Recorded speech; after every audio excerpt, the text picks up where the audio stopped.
Hello everyone, today we are going to talk about General Electric Company or GE. We are going to figure out how it was formed 100 years ago and who are the people behind it. The first person we are going to talk about is Charles Coffin. He was born in 1844 and grew up in Fairfield, Maine. After completing his education, he joined shoe manufacturing business where his uncle was a partner. And there he proved himself to be a very savvy businessman. He took up various roles in the company and succeeded in all of them. One of the tactics that he used that displays his genius was he shifted the new plant directly closer to the railway station. So any of the customers coming off the train will go to him without going to any of his competitors. He was so successful that the company was named after him and Charles A. Coffin and Company was born. The shoe business was thriving under Coffin, so he began to look for new business opportunities and enters American Electric Company. It was run by two people, Thomson-Houston. They had several inventions under their name. One of them was dynamo, and dynamo was the first commercially viable way to generate electricity and provide it to the common folk. So they were running a decent business, but the initial capital that they had run out. So they were looking for a new investor, and that new investor was Coffin. So Coffin came in, he bought all the own investors and he recapitalized the business, retooling them to have a great future, and he renamed the company to Thomson-Houston Electric Company. Coffin sold off his shoe business for $300,000 to focus solely on the electric company. Thomson-Houston Company did not sell equipment directly to the public, but instead they were selling it to small electric companies out there.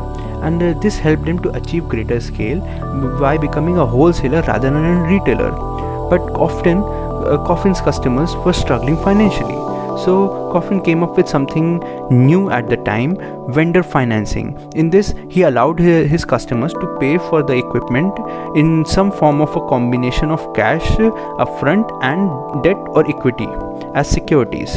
And another strategy that he pursued was aggressive acquisition, because he knew in this business only a handful of companies would be left in the end. So scale was very important, and he used that acquisition strategy to great effect. Now we will figure out how General Electric Company was finally created. With the help of Coffin, Thomson-Houston Company grew and became more profitable. But it was increasingly finding itself against two industry giants. One was George Westinghouse with Nikola Tesla on its payroll. Other one was Edison Electric Company, which was backed by none other than J.P. Morgan himself. The business was capital intensive and often the capital was difficult to find. So J.P. Morgan began to look for merger partners for its Edison Electric Company, and Thomson-Houston was a natural choice. The combined company would have created a powerhouse in the electricity market, but Edison insisted on him being an independent player, as he was an inventor and he valued his independence. But the money man cut a deal around Edison, and he lost both the financial and managerial control of the company that he himself had founded. And Edison was left with only 10% of the ownership in the final company. But on 5th April 1892, General Electric Company was finally incorporated.